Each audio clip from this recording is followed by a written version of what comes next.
때 우리가 그 고난이 어떤 유익이 있고 고난의 때에 우리가 어떻게 살아야 되는가라는 것을 말씀합니다. 우리가 고난이 가져다 줄 유익을 알게 된다면 고난 때문에 당황해하지 않고 아마 당당하게 그 고난을 맞게 될 것이고 또 어떤 태도로 그 고난을 극복해야 될지 그것도 답을 갖고 있어야 합니다. 베드로전서를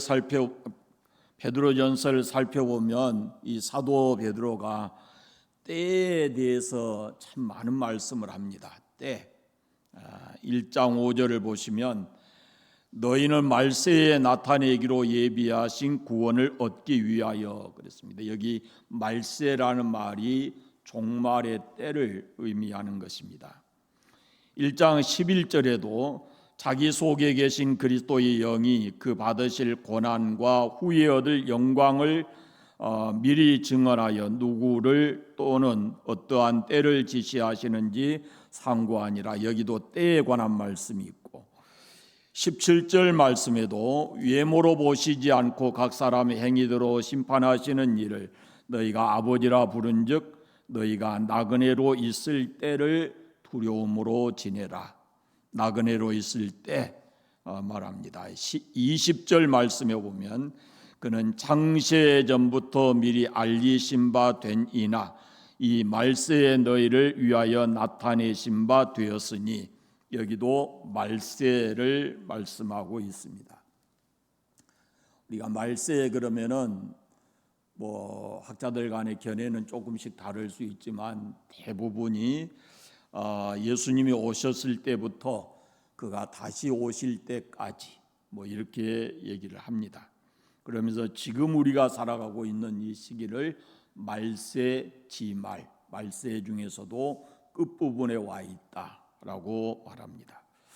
자, 오늘 읽은 말씀에도 보면은 때에 관한 말씀이 있습니다. 2절 말씀에 보면은 육체의 남은 때 이렇게 말씀을 합니다. 17절에도 보면은 하나님의 집에서 심판을 시작할 때 이렇게 말씀하고 5장에 넘어가서도 보면 6절에 그러므로 하나님의 능하신 손 아래서 겸손하라. 때가 되면 너희를 높이시리라. 이렇게 말씀합니다. 베드로 사도는 고난이 왔을 때, 고난이 우리에게 왔을 때, 그럴 때 우리가 어떤 태도로 고난을 맞아야 되는가라는 것을 말씀을 하는데 그 고난의 때 오늘 말씀에 보면은 적어도 4가지 태도를 우리가 가져야 합니다. 첫째는 죄에 대한 태도입니다.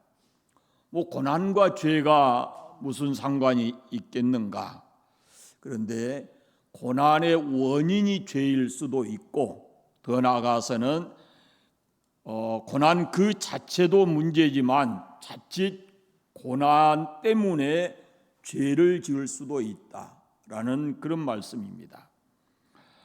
오늘 주신 말씀 1절 3절까지의 말씀을 통해서 보면 고난이 올 때 죄를 짓지 말고 오히려 하나님의 뜻을 이루라 이렇게 말씀을 합니다.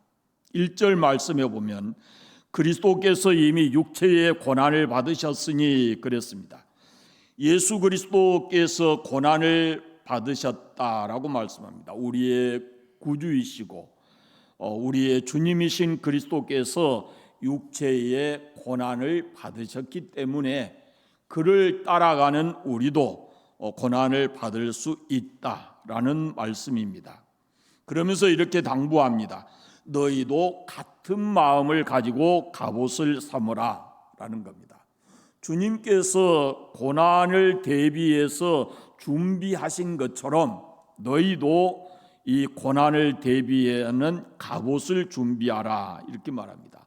이 갑옷이라는 것을 갑옷을 준비하라 그러는데 고난이 오는데 갑옷이 무슨 의미가 있을까 생각해 보십시오.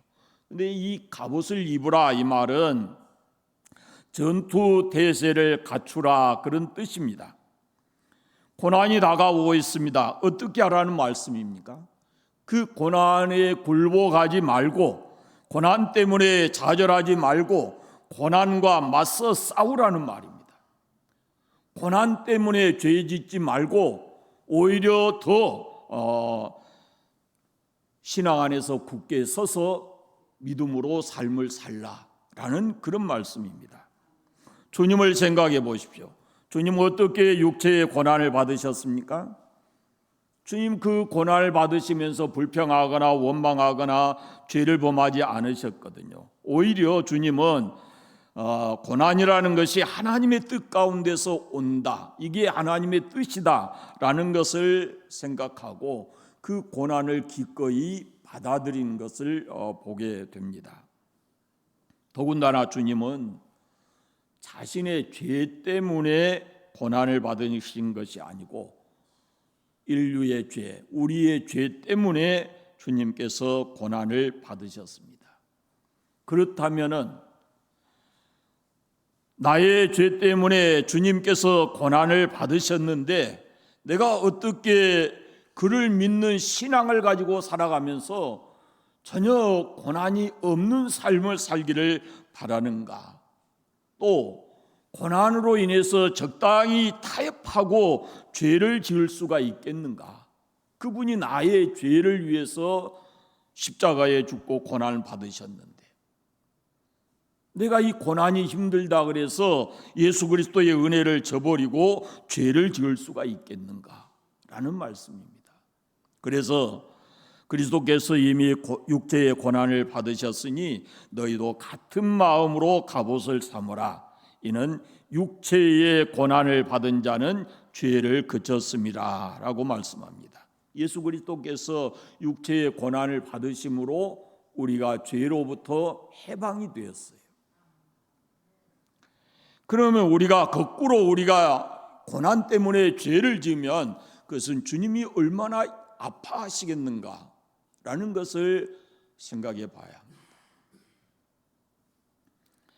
우리는 하나님의 뜻을 쫓아야 합니다. 2절 말씀해 보시면 그 후로는 다시 사람의 정욕을 따르지 않고 오직 하나님의 뜻을 따라 육체의 남은 때를 살게 하려 함이라 라고 말씀합니다. 고난이 올 때 육체의 정욕을 따라가게 되면 죄를 짓게 됩니다. 고난이 올 때 우리가 먼저 고난이 왜 주어졌는지, 이 고난을 허용하신 하나님의 뜻은 무엇인지 그 하나님의 뜻을 먼저 찾아야 된다라는 그런 말씀입니다. 주님은 십자가를 앞두고 겟세마네 동산에서 이렇게 기도하십니다. 내 아버지여, 만일 할 만하시거든 이 잔을 내게서 지나가게 하옵소서. 그러나 나의 원대로 마시고 아버지의 원대로 하옵소서. 그럽니다. 주님은 십자가의 고난이 그것이 하나님의 뜻이라면은 그걸 기꺼이 받아들이겠다라는 그런 말씀을 합니다. 그러니까 이게 하나님의 뜻이다라고 생각하고 그 고난을 기꺼이 받아들였다라는 겁니다. 2절 말씀을 다시 보시면 그 후로는 다시 사람의 정욕을 따르지 않고 하나님의 뜻을 따라 육체의 남은 때를 살게 하려 함이라 이렇게 말씀합니다. 우리의 생명이 이 땅에 얼마나 남았는지 알 수 없지만 그건 하나님의 뜻에 달린 거예요. 우리의 삶 전체가 하나님의 뜻 안에 있습니다. 크게 보면은 내 인생 전부가 하나님의 뜻 안에 있어요. 그런데 그 인생 자체는 푸른 초장도 있고 쉴만한 물가도 있지만 사망의 음침한 골짜기도 있는 것입니다. 고난이 오느냐 안 오느냐 하는 것보다 내 인생 전체가 하나님의 뜻 안에 있다라는 것을 먼저 우리가 알아야 합니다. 그리스도인들이 가져야 할 신앙의 태도입니다. 그것이 지금 내 앞에 다가와 있는 그 작은 고난 그것만 보지 말고 내 인생 전체가 하나님의 뜻 안에 있다, 하나님의 손 안에 있다라는 걸 생각해 보시면 우리에게 즐거움을 주신 그분은 때로 우리에게 고난도 주실 수 있는데 그 고난으로 인해서 우리가 완전히 좌절하고 실패하지 않게 그렇게 하시는 분이다. 그걸 우리가 사랑의 하나님이시기 때문에 그걸 우리가 먼저 믿는 것이 중요하다라는 말씀입니다. 베드로는 과거를 돌이켜 생각하라 이렇게 말합니다. 고난이 올 때 예수 믿기 전의 과거를 다시 생각해 볼 필요가 있다라는 거죠. 3절 말씀해 보시면 너희가 음란과 정욕과 술 취함과 방탕과 향락과 무법한 우상 숭배를 하여 이방인의 뜻을 따라 행한 것이 지나간 때로 족하도다 이렇게 말씀합니다. 2절과 3절이 뭐가 있느냐면 2절에는 하나님의 뜻을 따라, 3절에는 이방인의 뜻을 따라 이런 말씀이 있어요. 그러니까 과거로 다시, 고난 때문에 과거로 다시 돌아가서는 안 된다는 것입니다. 음란과 정욕과 술 취함과 방탕과 향락과 무고한 우상 숭배를 하면서 살았던 그 이방인의 뜻을 따라서 살았던 것은 지나간 때로 족하고 고난 때문에 다시 그 자리로 돌아가서는 안 된다라는 말씀입니다. 이방인의 뜻이라는 것은 하나님의 뜻과 반대되는 것입니다. 그래서 이방인의 뜻을 따라 행한 것이 지나간 때로 족하다라고 말하는 겁니다. 지나간 과거로 돌아가기보다는 차라리 고난 속에서 하나님의 은혜를 구하고 하나님의 뜻을 따라서 흔들리지 않고 견고하게 되면 그 고난은 우리에게 은혜가 되고 유익하게 하나님께서 만들어 주신다라는 말씀입니다. 사람들이 그렇습니다. 때로 힘든 일이 생기면요, 끊었던 술도 마신 사람이 있고 다시 또 담배를 생각하는 사람도 있고 그런 사람들이 있어요. 그런데 그건 그리스도인 신앙의 사람이 가져서는 안 될 부분입니다. 절대로 주께서 우리를 어떻게 그 가운데서 건져내셨는데 다시 그 은혜를 경험한 사람이 또다시 그 생활로, 옛 생활로 돌아간다, 힘들다, 고난이 왔다 그래서 다시 옛 생활로 돌아가는 것은, 이것은 하나님의 자녀가 해서는 안 될 일이다 라는 그런 말씀입니다. 그러니까 고난이 왔을 때 절대로 죄를 짓거나 옛 생활로 돌아가서는 안 된다라는 것입니다. 둘째는 불신자들에 대한 태도가 나와 있습니다. 4절부터 말씀을 보시면 고난이 올 때 우리가 불신자들에 대해서 어떤 태도를 취해야 되는가라는 겁니다. 4절 말씀 같이 보십시다. 이러므로 너희가 그들과 함께 그런 극한 방탕에 다름질하지 아니하는 것을 그들이 이상히 여겨 비방하나. 여기 너희와 그들을 이렇게 대조되어 있어요. 너희는 그리스도인이고 그들은 죄에 빠져 살고 있는 이방인들을 가리킵니다. 과거에 우리도 다 그리스도 밖에서 마음대로 죄 짓고 살았을 때는 함께 그 죄를 짓고 살았던 사람들이 우리를 나무라지 않습니다. 우리 그 사람들과 함께 휩쓸려 살았어요. 그러나 그리스도를, 예수 그리스도를 우리의 주로 이제 믿게 됨으로부터 우리는 그 대열에서 빠져나온 것이죠. 이 대열에서 빠져나왔다는 것 때문에 불신자들이 우리를 핍박하는데 자기들처럼 살지 않기 때문에 우리를 박해하는 것이다 라는 그런 말씀입니다. 자칫 여기서 유혹을 받을 수가 있어요. 예수 믿는다는 것 때문에 박해받고 오해받고 그러면은 다시 그들과 똑같이 돼버리면은 그러면 박해가 있을지 않지요. 초대교회 특별히 예수 믿는다는 것 때문에 생명을 걸고 예수 믿어야 되는데 그 박해가 두려워서 다시 그리스도를 떠나서 그들에게로 돌아가면 더 이상 박해를 받을 필요가 없지요. 그러나 그리스도인은 그래서는 안 된다라는 겁니다. 왜? 하나님의 사랑과 예수 그리스도의 은혜를 생각하면 절대로 사람들로부터 오해받고 박해를 받을지라도 그 생활로 돌아가서는 안 되는 것입니다. 예수 그리스도를 믿고 우리의 삶이 변했다는 것을 생각해 보십시오.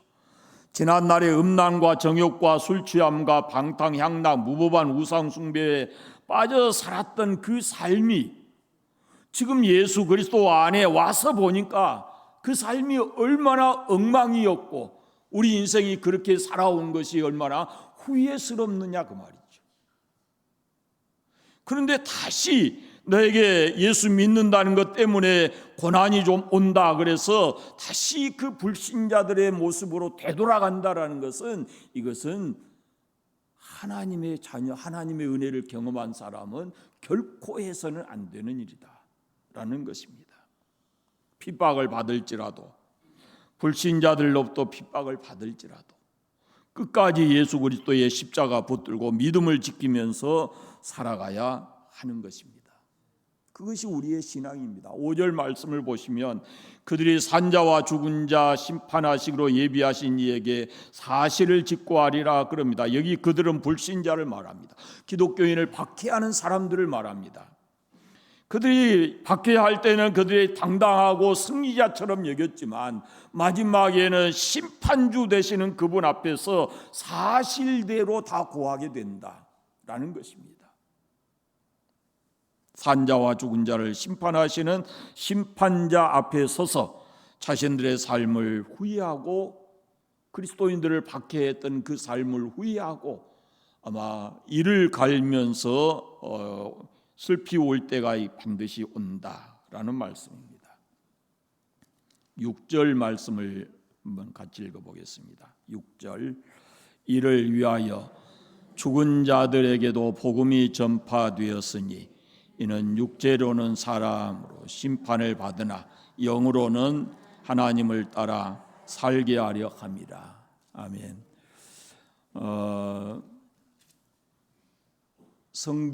많은 성경 구절 가운데 이 베드로전서 4장 6절 말씀도 해석이 아주 난해한 구절 중에 하나입니다. 성서학자들도 굉장히 힘들어하는 그런 구절이에요. 그런데 이 말씀을 딱 하나만, 이 6절만 떼어놓고 보지 말고 전후의 상황을 이렇게 문맥을 살펴서 보시면 좋습니다. 심판에 관한 말씀을 바로 직전에 합니다. 다시 말하면 불신자들은 심판을 받지만 심판을 받지 않기 위해서 예수 믿고 죽은 사람들, 특별히 초대교회에 박해를 받아서 순교한 사람들, 이런 사람들은 죽기 전에 살았을 때의 복음을 받았다 그런 말입니다. 그래서 육체로는 사람들로부터 심판을 받아서 그들이 그에 오르는 심판이 아니지만 사람들로 인해서 정죄받고 죽어요. 그러나 영으로는 하나님을 따라서 산다라는 그런 말씀입니다. 불신자들이 비방해도 그것 때문에 결코 좌절해서는 안 됩니다. 모든 것은 하나님의 심판이 있기 때문에 우리는 고난받아도 주께서 우리를 아시고 우리가 감당하지 못할 때는 피할 길도 주시고 그리고 그것으로 인해서 우리가 생명을 잃게 되더라도 영광의 상급이 주 앞에 예비되어 있기 때문에 끝까지 믿음을 지키면서 살아가야 하는 것입니다.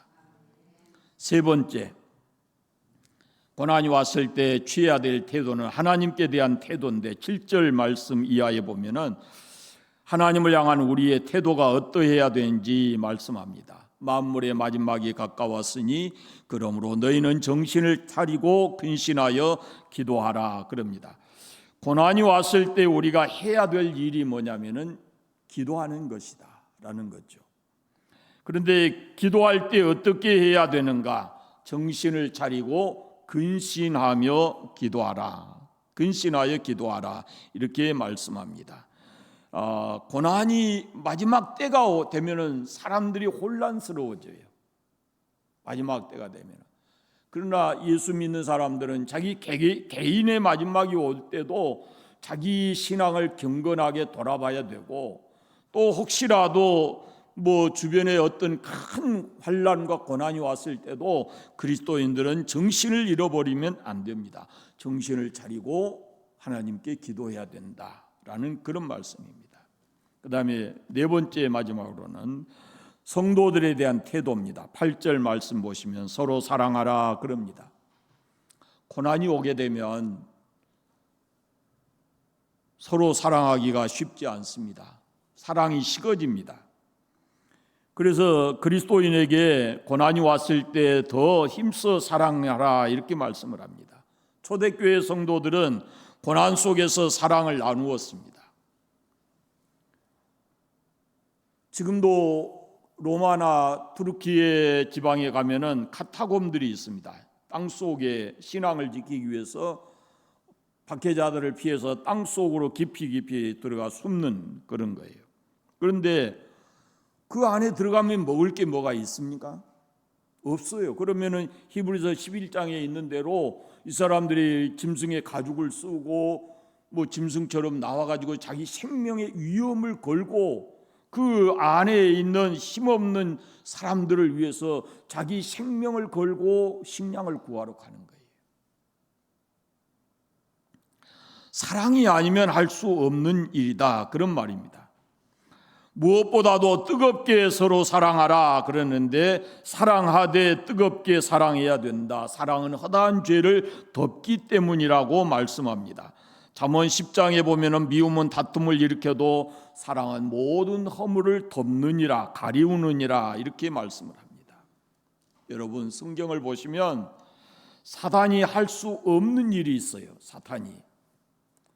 사탄도 기적을 행할 수 있습니다. 사탄에게도 능력이 있습니다. 사탄에게도 병을 고칠 수 있는 그런 능력이 있어요. 그러나 사탄이 절대로 할 수 없는 게 뭐냐면은 사랑이에요. 사탄은 다른 것은 다 해도 사랑은 못합니다. 사랑은 하나님께 속한 거예요. 하나님 사랑이십니다. 그러므로 하나님께 속한 사람들은 환경이 힘들다 어렵다 그래서 서로 미워하고 갈등하지 말고 서로 사랑해야 된다라고 하는 겁니다. 고난의 때에 더 깊이 뜨겁게 사랑해야 된다라고 말씀합니다. 그 다음에 대접하라 그럽니다. 대접하라. 초대교회가 고난 당할 때 이리 쫓기고 저리 쫓기는 사람들이 참 많았습니다. 이럴 때 이 쫓기는 사람들을 대접하는 일은 자기 자신도 대단히 위험해지는 일입니다. 그럼에도 불구하고 피해 다니는 이 성도들을 숨겨주고 대접해 주는 것이 이것이 얼마나 귀한 일이겠습니까? 고난이 왔을 때 대접하라 그럽니다. 우리가 왜 대접해야 되는가라는 걸 생각해 보면 우리가 너무도 황송한 대접을 받은 사람들입니다. 주님께로부터 우리가 감당할 수 없는 그런 대접을 받은 것이죠. 죄는 내가 지었는데 그분이 대신 죄값을 지불해 주시고 그리고 우리에게 하나님의 자녀라는 이 존귀한 이름도 주시고 영원한 나라에서 우리가 살아갈 수 있는 그런 은혜를 허락해 주셨고 그리고 이 땅을 살아가는 동안에 우리와 함께 계시면서 모든 것을 우리에게 허락해 주시는 그런 우리가 대접을 받았습니다. 당연히 그리스도인으로서 우리가 이 땅을 살아갈 때 그 대접하는 삶을 살아가라 이렇게 말합니다. 특별히 고난 받은 사람들을 대접하라 라고 말씀하고 있습니다. 그 다음에 서로 섬기라 그럽니다. 10절 말씀해 보시면 각각 은사를 받은 대로 하나님의 여러 가지 은혜를 맡은 선한 청지기 같이 서로 봉사하라 그럽니다. 우리는 자기가 받은 은사를 가지고 봉사해야 합니다. 우리는 다 섬기는 자로 부르심을 받았습니다. 주님도 이 땅에 오신 목적이 섬기러 오셨다라고 말씀합니다. 그 섬김의 최고의 극치가 바로 십자가입니다. 주님은 우리를 섬기기 위해서 십자가에 죽으셨습니다. 우리의 섬김의 본이 바로 예수 그리스도이십니다. 우리가 각각 받은 은사가 다릅니다.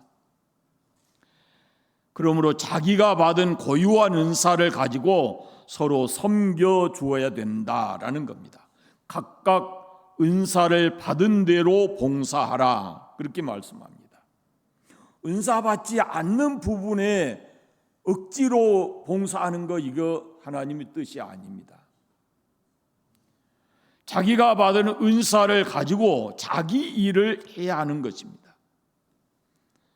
우리 가운데 필요 없는 사람은 아무도 없습니다. 그런 의미에서 이 사람은 이런 은사를 받았고 저 사람은 또 다른 은사를 받았습니다. 내게 없는 은사를 그가 받을 수 있는 겁니다. 그래서 자기 은사를 가지고 서로 이렇게 봉사하면서 살아야 된다라는 겁니다. 그런데 봉사할 때 오늘 말씀해 보면은 청지기로서 봉사하라, 이렇게 말씀합니다. 청지기는 자기 재산이 없는 겁니다. 청지기는 주인의 재산을 맡아서 관리해 주는 사람입니다.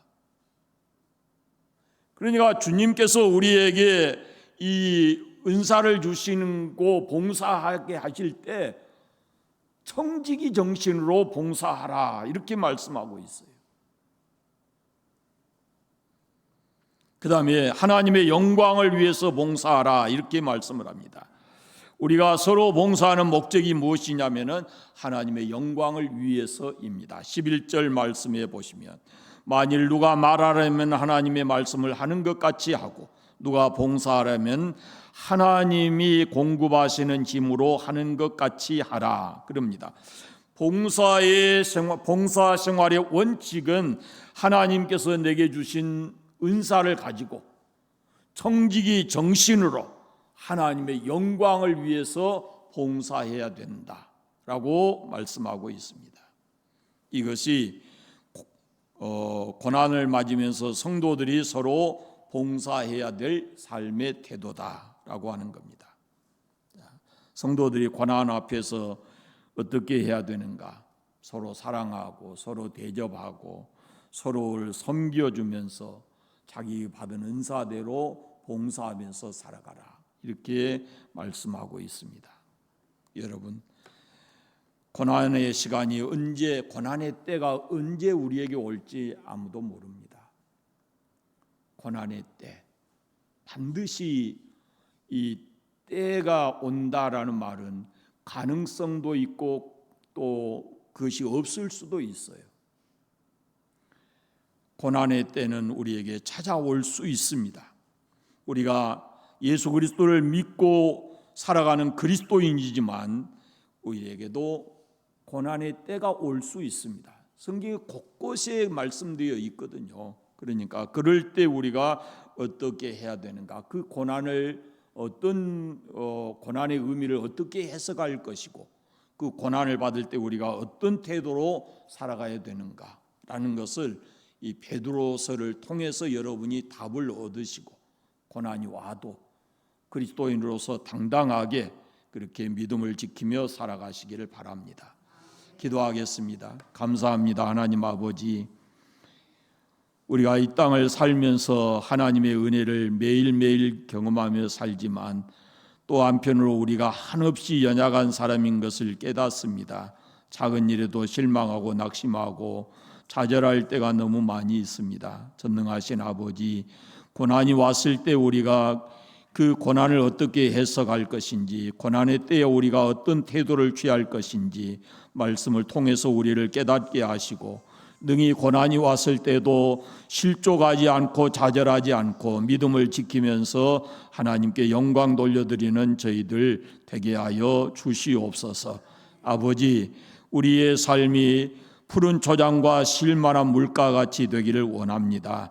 우리를 늘 인도하여 주시옵시고, 혹시라도 지금도 삶에 힘들고 사망의 음침한 골짜기와 같은 삶을 경험하고 있는 성도들이 있다면 주님께서 도우셔서 속히 그 자리에서 벗어날 수 있도록 은혜 주시기를 간절히 원하옵고 기도합니다. 아버지 하나님, 매일매일 매 순간순간 주님과 동행하는 삶을 살게 하여 주시옵소서. 예수님의 이름으로 기도드립니다. 아멘.